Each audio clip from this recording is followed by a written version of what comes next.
Hello students, history and evolution of unit and measurement part 2। इसके part 1 को हम already discuss कर चुके हैं, जहाँ पे हमने यूनिट की हिस्ट्री को पढ़ा था कि यूनिट कैसे डेवलप हुई, कहाँ से वो स्टार्ट हुई, कहाँ कहाँ उसमें वेरिएशंस किए गए। तो ये सब हम फर्स्ट पार्ट में पढ़ चुके हैं, जहाँ पे हमने पढ़ा था system of units, matric system, CGS system, MKS system and FPS system. तो ये सब हमने फर्स्ट पार्ट में डिस्कस कर चुके हैं। आज के सेकेंड पार्ट में हम डिस्कस करने वाले हैं इवोल्यूशन ऑफ एसआई सिस्टम। जो हमारी करंट यूनिट सिस्टम है ना, उसको हम एसआई सिस्टम बोलते हैं, यानी इंटरनेशनल सिस्टम ऑफ यूनिट। तो ये कैसे इवोल्व हुआ, इनिशियली ये क्या था और फाइनली ये क्या बन चुका है, अब हमारा करंट वर्जन क्या है। तो आज हम इन सब के बारे में डिस्कस करेंगे। तो स्टूडेंट्स, बिना देरी के हम अपना वीडियो स्टार्ट करते हैं। आइए, evolution of SI system. SI system का इवोल्यूशन क्या था? देखिए, इस चीज़ को हम स्टार्ट से ही पढ़ेंगे, जहाँ से हमारा फ्रेंच रिवॉल्यूशन स्टार्ट हुआ था। हमें पता है ना, हमारा मैट्रिक सिस्टम आया था सबसे पहले, और हमारे सिस्टमेटिक फॉर्म में हमारी यूनिट्स को लाने का जो सबसे पहला मेन काम हुआ था, वो फ्रेंच रिवॉल्यूशन के बाद ही हुआ था। ठीक है, तो 20 जून 1799 फ्रेंच रिवॉल्यूशन के टाइम पे हमें 2 की यूनिट्स दी गई थी। हमारी की यूनिट्स क्या थी? वो हमारी बेस यूनिट्स थी मीटर एंड किलोग्राम। क्या थी हमारी base unit? Metre and kilogram. तो 2 जून 1799 फ्रेंच रिवॉल्यूशन के टाइम पे हमें 2 स्टैंडर्ड्स मिले थे, मीटर एंड किलोग्राम, जिनको कहाँ पे डेवलप किया गया था? H D la republic in Paris. Paris में वो हमारी डेवलप हुई थी। तो यहाँ से हमें यूनिट का एक बेस मिल चुका था, सिस्टम ऑफ यूनिट का एक बेस हमें यहाँ मिल चुका था, यानी कि अब हमें इसको आगे स्टडी करना था, हम अपना बेस तैयार कर चुके थे। तो कौन कौन सी थी वो यूनिट्स हमारी? Metre and kilogram. Metre for distance and kilogram for mass. तो हमारे पास ये 2 यूनिट स्टार्टिंग टाइम पे हमारे पास थी। ये हमारी इंटरनेशनल सिस्टम ऑफ यूनिट का फर्स्ट स्टेप थी, यानी जो हम फिलहाल एसआई सिस्टम ऑफ यूनिट पढ़ रहे हैं ना, उसका first step, first French revolution के वक्त जो हमारी की यूनिट्स आई थी वो ही थी। इसके बाद 1832 में हमारे एक साइंटिस्ट हुए थे, कार्ल फ्रेडरिक गोस। कौन थे हमारे साइंटिस्ट? कार्ल फ्रेडरिक गोस। उन्होंने क्या बताया? उन्होंने कहा कि मैट्रिक सिस्टम ना एक बहुत अच्छा सिस्टम है, इसको हम डीप स्टडी कर सकते हैं आगे, और हम इसको आगे तक ले जा सकते हैं। तो यानी उन्होंने मैट्रिक सिस्टम को प्रमोट किया था। और इतना ही नहीं, उन्होंने मैट्रिक सिस्टम की हेल्प से उस टाइम पे अर्थ के मैग्नेटिक फोर्स को भी फाइंड आउट कर लिया था। ठीक है, इतना ही नहीं, उन्होंने अर्थ के मैग्नेटिक फोर्स को भी फाइंड आउट कर लिया था। लेकिन क्योंकि क्या होता है, कोई भी नया काम होता है तो उसमें प्रॉब्लम तो होती है, ऐसा तो नहीं है कि वो 100% ओके होता है। तो वहाँ पे भी प्रॉब्लम थी। तो उस प्रॉब्लम को हमारे साइंटिस्ट आए थे, मैक्सवेल एंड थॉमसन। कौन थे हमारे साइंटिस्ट? मैक्सवेल एंड थॉमसन, हमारे फिजिसिस्ट थे मैक्सवेल एंड थॉमसन। तो उन्होंने आइडिया दिया कि यहाँ सिर्फ हमारी मैकेनिकल यूनिट्स नहीं होनी चाहिए, यहाँ पे हमारी इलेक्ट्रिसिटी और मैग्नेटिज्म के लिए भी यूनिट्स होनी चाहिए। तो उन्होंने अपना आइडिया दिया था ब्रिटिश एसोसिएशन की हेल्प से। ब्रिटिश एसोसिएशन ने उनकी इस बात को रखा था कि हाँ, इसमें सिर्फ और सिर्फ मैकेनिकल नहीं, हमारी इलेक्ट्रिकल और मैग्नेटिक यूनिट भी होनी चाहिए। हालांकि उन्होंने डेवलप नहीं की थी, लेकिन उन्होंने सिर्फ अपना आइडिया दिया था कि ऐसा भी होना चाहिए। तो इसके बाद हमारे ब्रिटिश एसोसिएशन ने 1874 में सीजीएस सिस्टम को भी इंट्रोड्यूस कर दिया था।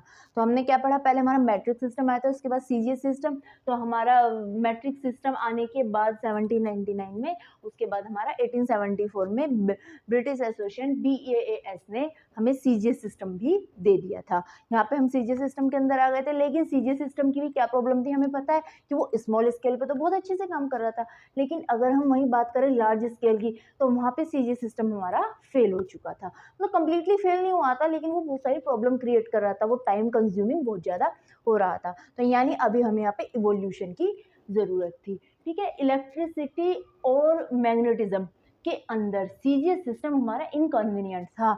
यानी मेन प्रॉब्लम जो थी सीजीएस सिस्टम की, कहाँ पे देखी थी हमने? मैग्नेटिज्म और इलेक्ट्रिसिटी के अंदर देखी थी।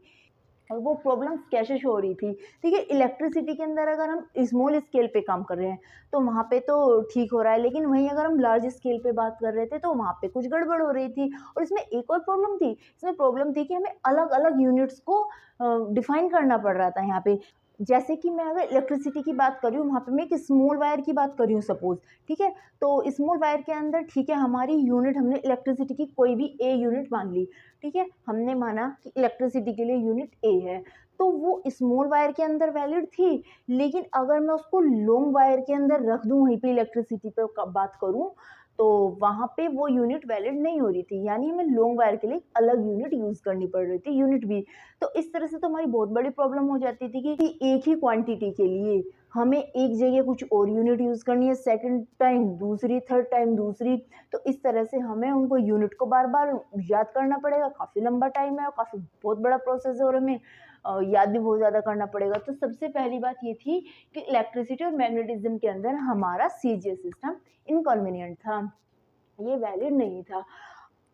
हालाँकि जो ब्रिटिश एसोसिएशन थी हमारी साइंस एडवांसमेंट की, उसने कुछ यूनिट्स हमें दी थी। कौन-कौन सी यूनिट्स थी? वो ये थी हमारी ओम फॉर रेजिस्टेंस। रेजिस्टेंस के लिए उन्होंने क्या यूनिट ली थी? ओम। वोल्ट उन्होंने इलेक्ट्रोमैग्नेटिक फोर्स के लिए दी थी और एम्पेयर उन्होंने इलेक्ट्रिक करंट के लिए दी थी।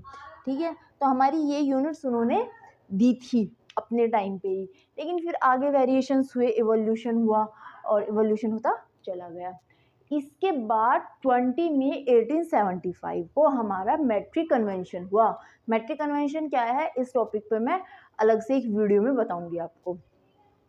फिलहाल इतना समझ लीजिए, मैट्रिक कन्वेंशन हमारा इस सिस्टम से ही रिलेट था, हमारे यूनिट सिस्टम ऑफ यूनिट से ही रिलेट था। तो मैट्रिक कन्वेंशन हुआ हमारा 1875 में, उस वहाँ पे हमें CIPM मिला। CIPM क्या होता है? CIPM है हमारा international committee for weight and measurement. ठीक है, तो हमारी कम्युनिटी आई यहाँ पे 20 मई 1875 को मैट्रिक कन्वेंशन में CIPM। उसने क्या बताया? उसने बताया कि हम लोग, जैसे कि पहले हमारा मैट्रिक सिस्टम था, उसके बाद सीजे सिस्टम आया, तो उन्होंने कहा कि हम लोग अलग अलग सिस्टम में नहीं जा रहे हैं, हम सिर्फ अपनी की यूनिट्स पे कॉन्सेंट्रेट करेंगे। क्या थी हमारी की यूनिट्स? Metre and kilogram. ठीक है, उन्होंने बोला हम मानेंगे की यूनिट, सिर्फ हमारी बेस यूनिट जो है की यूनिट्स मेन, वो हमारे मीटर एंड किलोग्राम है और उन्हीं को हम नई फॉर्म में डेवलप करेंगे, उन्हीं पर हम कंटिन्यू वर्क करेंगे। यानी हमें कुछ भी पढ़ना है आगे, लेकिन हमें मीटर और किलोग्राम को पढ़ना ही पढ़ना है। तो ये उनका आइडिया था, CIPM का हमारा आइडिया आया। ठीक है, 1889 के अंदर हमारा CGPM आया। CGPM क्या था? CGPM था general conference of weight and measurement. अभी मैं इनके बारे में डिटेल डिस्कस करूंगी आपके साथ। CGPM ने क्या आइडिया दिया? CGPM ने 1889 के अंदर, जैसे जो हमारी की यूनिट्स थी मीटर और किलोग्राम, उनके साथ उन्होंने सेकंड को भी इन्वॉल्व कर दिया। यानी अब हमारी यूनिट का सिस्टम बन गया था MKS। यहाँ से हमारा MKS सिस्टम आ गया था, मीटर किलोग्राम एंड सेकंड, जो हमें किसने दिया था? जियोवानी जॉर्जियो ने। तो यहाँ से हमारी सिस्टम ऑफ यूनिट के अंदर सेकंड भी ऐड हो गई। तो अब हमारी 3 की यूनिट्स हो चुकी थी, metre, kilogram and second. Metre for distance, kilogram for mass and second for time. ठीक है, अब इसके बाद 1901 में आए हमारे जियोवानी जॉर्जियो, जिनके बारे में ऑलरेडी डिस्कस कर चुके हैं। उन्होंने MKS सिस्टम दिया था, उन्होंने एम्पेयर का भी आइडिया दिया था। एम्पेयर का आइडिया तो हमें यहाँ से आ चुका है, मैक्सवेल और थॉमसन ने हमें आइडिया दे दिया था कि यहाँ पे सिर्फ मैकेनिकल नहीं, इलेक्ट्रिकल यूनिट भी होनी चाहिए। तो जियोवानी जॉर्जियो ने इलेक्ट्रिकल और हमारी मैकेनिकल यूनिट जो है उनको कंबाइन कर दे, और उन्होंने कंबाइन करके इसका एक नया यूनिट, सिस्टम ऑफ यूनिट दे दिया। क्या था हमारा? MKSA। क्या था वो सिस्टम ऑफ यूनिट?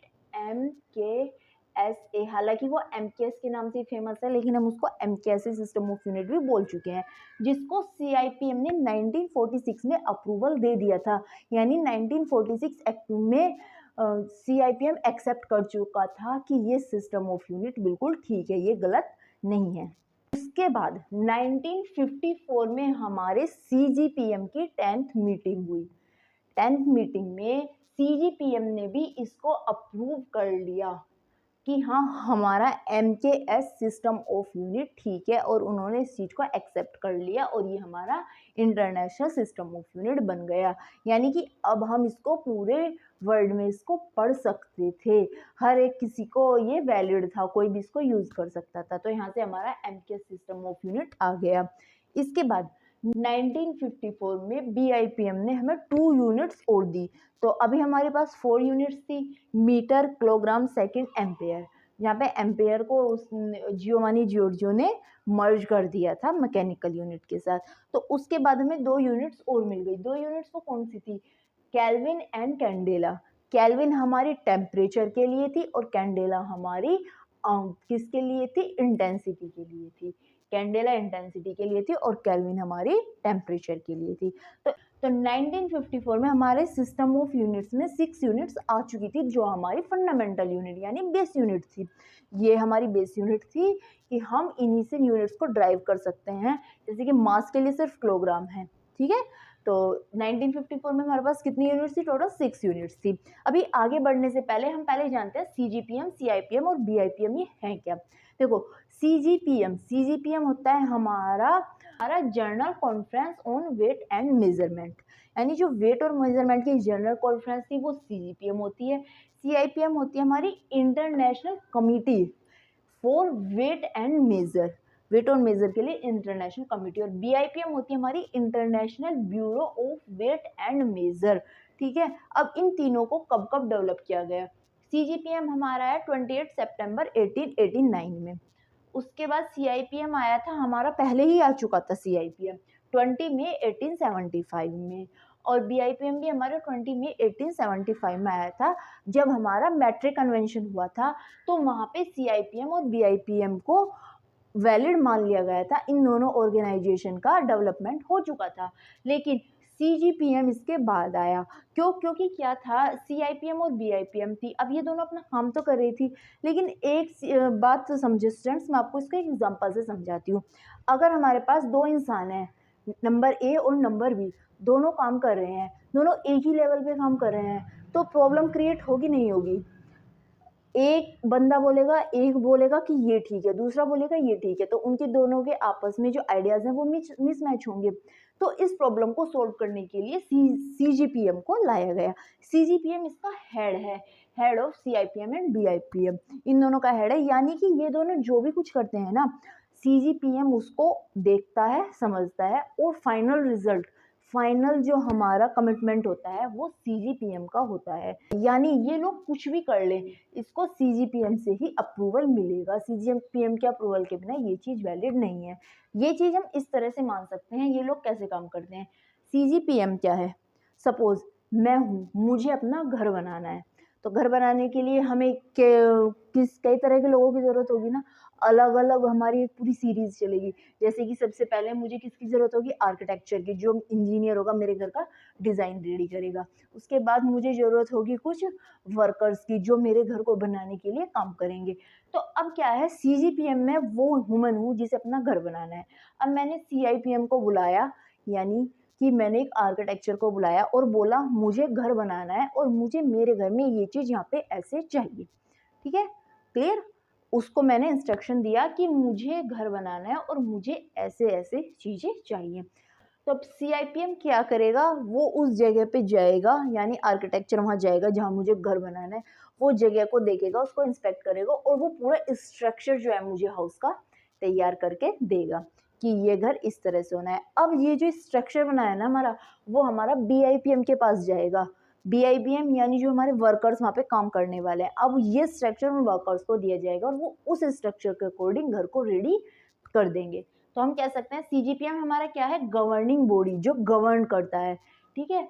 CIPM है हमारी एग्जीक्यूटिव बॉडी, यानी जिसको ये स्ट्रक्चर तैयार करना होता है, और BIPM है हमारी परमानेंट ऑर्गेनाइजेशन या फिर बोर्ड ऑफ डायरेक्टर्स भी हम इसको बोल सकते हैं।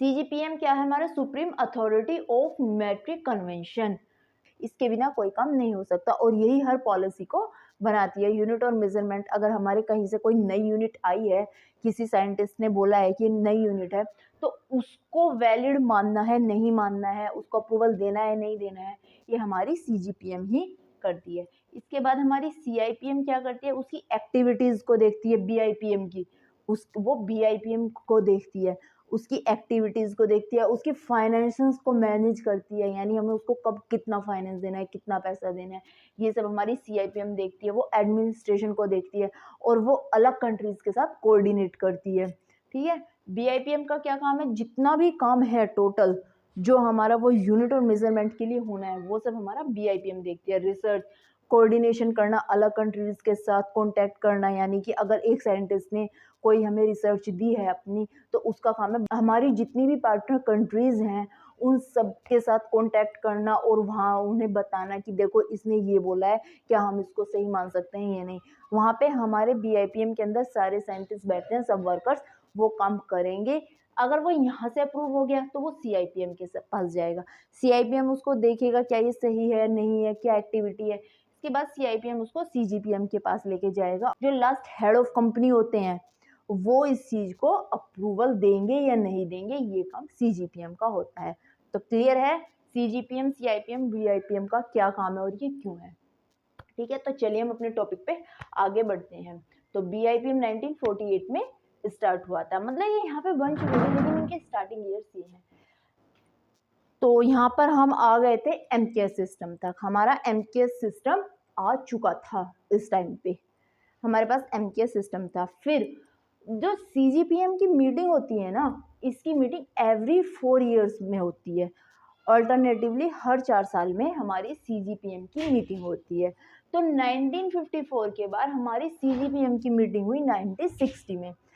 अब इस तरह से देखो, जैसे हमारा CGS सिस्टम था, सेंटीमीटर ग्राम सेकंड, जो हमारा मैट्रिक सिस्टम था उसमें मीटर किलोग्राम थी। FPS सिस्टम के अंदर फुट पाउंड सेकंड होती है।